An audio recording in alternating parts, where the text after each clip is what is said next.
किम पुण्य बहुना यस्तु पूजिएद वैष्णव नर। आज ये सबरे सालराम भगवान के पीछे पड़ गए।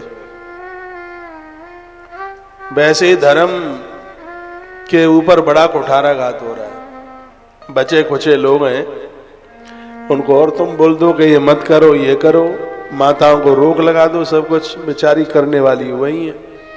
ना तुम तुलसी की पूजा करो, ना हनुमान जी की पूजा करो, ना सालराम को पूजो, ना नर्मदेश्वर को पूजो। बस बच्चों को जन्म दे दो और घर में रोटी बना बना के सबको जिमाते रहो, इसलिए तुम्हारा जन्म हुआ है।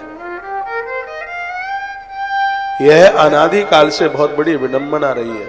यदि किसी में ताकत है तो मेरी बात को काट के बताए कि माताएं सालराम भगवान की पूजा करने की अधिकारिणी नहीं है। यदि है तो प्रमाण में बराबर देना। उसमें कंडीशन है, मैंने पहले भी बोली है और मैं आज भी बोल रहा हूं। चलो ठीक है, जिन्हें सालराम भगवान की पूजा करने का अधिकार नहीं। अरे हमारे ग्रंथ में तो ये लिखा है चौथे वर्ण को भी सालराम भगवान की पूजा का अधिकार है, कनिष्ठ वर्ण को। बस उसके घर में कोई मांस मदिरा ना खाने वाला हो, ना हो व्यभिचार करने वाला हो। यदि व्यभिचारी है तो ब्राह्मण भी पूजने का अधिकारी नहीं है सालराम भगवान को। यदि वो व्यभिचारी है, लंपट है, पराई स्त्रियों को छूता है, कुकर्म करता है, तो सालराम भगवान की पूजा करने का तो ब्राह्मण को अधिकार नहीं है। इसमें शुद्धता, शुचिता चाहिए, एक साधारण बात नहीं है।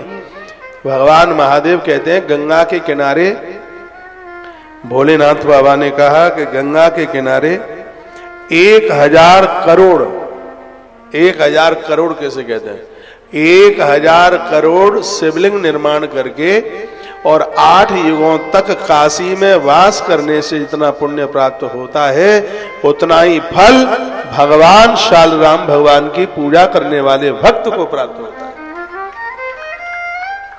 ये महिमा है। एक बात और मैं आपको बोलूं, अनजान में, अविवेक में या कैसे ही जो अपराध हो गया, पहले भगवान के सामने क्षमा मांगे, माफी मांगे, कहे कि अब हम अपराध नहीं करेंगे, तो ऐसे भक्त भी सालग्राम भगवान की पूजा करने के संपूर्ण रूप से अधिकारी हैं। भ्रूण हत्या तो महापाप है, बहुत बड़ा पाप। ये तो कभी होना ही नहीं चाहिए।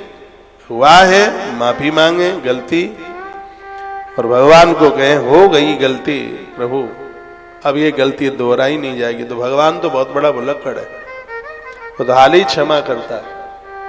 फिर भगवान सालराम की पूजा, नर्मदेश्वर हरिहर की पूजा आनंद कर देती है। पूजा करने की स्थिति में नहीं है, सालराम भगवान को तुलसी के गरुए में रखिए, गमले में रखिए। इनका तो दर्शन ही कल्याणकारी है। कोटि लिंग सहस्रेस्तु पूजिए ता जानवी तटे। करोड़ों करोड़ों शिवलिंग की पूजा करने से जितना फल प्राप्त होता है, सालग्राम शिलारूपी यत्र तिष्ठत् केशव। भगवान सालग्राम की पूजा करने से उतना फल प्राप्त हो जाता है।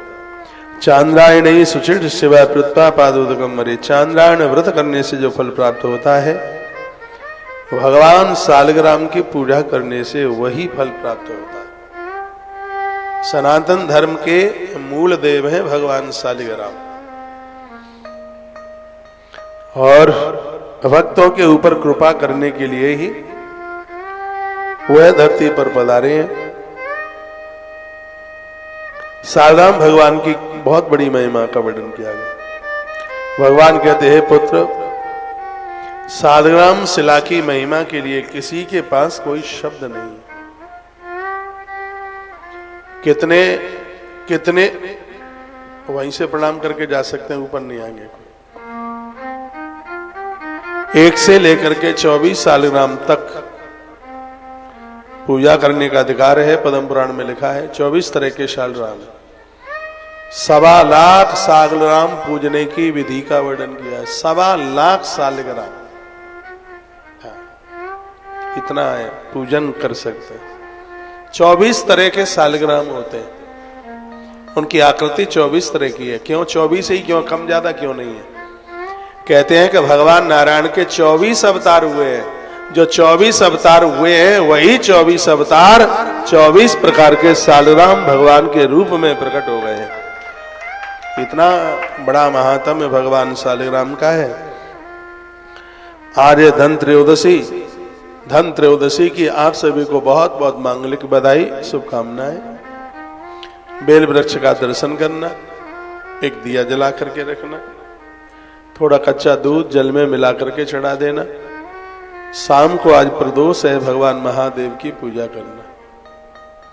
सब मुहूर्त हमने बता दिए हैं, वीडियो डाल दी गई हैं। अब हम आपको श्रीमद् भागवत जी की कथा की तरफ लेके चल रहे हैं, क्योंकि परीक्षित का मोक्ष होना है, वहां तक कथा पहुंचेगी। कल आप माता रुक्मिणी मैया की आप कथा सुन रहे थे। मैया जी ने 7 श्लोक भगवान को लिखे। आप पुष्कर से जा रहे हैं, मेरे निवेदन पर एक बढ़िया सी डायरी बनाइए। जब वह भर जाए तो फिर दूसरी बनाइए, और उस डायरी पर सबसे पहला आप लिखना कि 3 चीजें हमेशा नहीं रहेंगी। और आज धन त्रयोदशी है, आज की डेट डाल दो 18/10/2025, पुष्कर कथा। डाल सको तो प्रवचन किसका है उसमें हमारा नाम भी आप लिख सकते हैं। और अपनी डायरी को यहां से आरंभ कीजिए। भोजन लिए? प्रसाद लेके जाना, प्रसाद लेके। उसमें लिखना है हर रोज तुम्हें डायरी, जैसे घर के काम करते हो, ये डायरी अब लिखिए। जब आपकी डायरी भर जाए तब फिर हमें वह डायरी आप दे दीजिए। आपके नाम से हम छपवा देंगे उसे। उसमें संकलन कर्ता में नाम आपका ही होगा। ये साहित्य न जाने कितनों का भला कर देगा। पूर्व काल में साहित्य ही तो लिखा गया जिसके ऊपर आज हम चल रहे हैं। ये साहित्य न होता तो हम तो जानवरों जैसे भी नहीं होते। हमारे जीवन को ये साहित्य ही तो बचाए। रोज लिखा करो। मैं रोज लिखता हूं, प्रत्येक दिन लिखता हूं, कई डायरियां भर दी हैं। जब भी थोड़ा मन हल्का सा होता है तो ज्यादा सोच लेते हैं, हम भी सोच लेते हैं ज्यादा, तो वो डायरियां खोल करके बैठ जाते हैं। ऐसा लगता है कि जलती हुई आग के ऊपर किसी ने पानी डाल दिया, ऐसा एहसास होता है। तो उसमें यहीं से आरंभ कर दो। भगवान धन्वंतरी जगत को अमृत देने के लिए प्रकट हुए। आप भी मधुर भाषा से सबको अमृत बांटिए, किसी को बुरा नहीं बोलिए, मधुर भाषी बनिए। एक ब्रह्मचर्य शरीर का, इंद्रियों का होता है, एक वाणी का होता है। जिनकी वाणी मधुर है पूरी दुनिया उनकी होती है। भगवान को स्तुति प्रिय है। स्तुति और प्रार्थना में अंतर है, दोनों में अंतर है। प्रार्थना नाभि से निकलती है, स्तुति हृदय से निकलती है।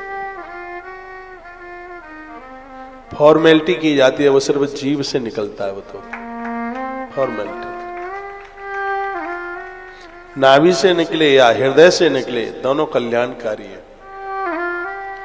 प्रत्येक दिन स्तुति और प्रार्थना कीजिए।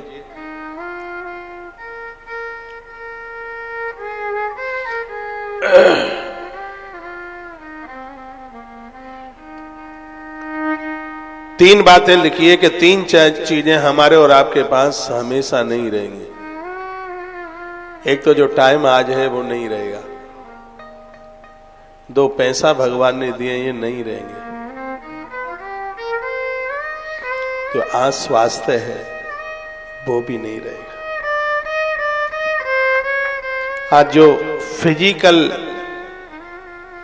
जो पोजीशन है कल नहीं रहेगी। शारीरिक स्वास्थ्य है नहीं रहेगा। हर रोज आदमी मर रहा है, बूढ़ा हो रहा है, हर रोज पतझड़ हो रहा है। कोई भी काम कल को न छोड़ो, जल्दी जल्दी बेटियों की शादी करो, ससुराल भेजो। बच्चों की शादी करो, जल्दी बहू ले आओ घर में, फ्री हो जाओ बिल्कुल। मैं इस लाइन में जी रहा हूं, आपको अनुभव नहीं है। सच तो यही है, कौन बैकुंठ है कौन नरक है मालूम नहीं, सब कुछ मृत्यु लोक में ही है। आप जहां इस समय बैठे हैं, क्या ये किसी स्वर्ग से कम है? ये किसी बैकुंठ से कम है क्या?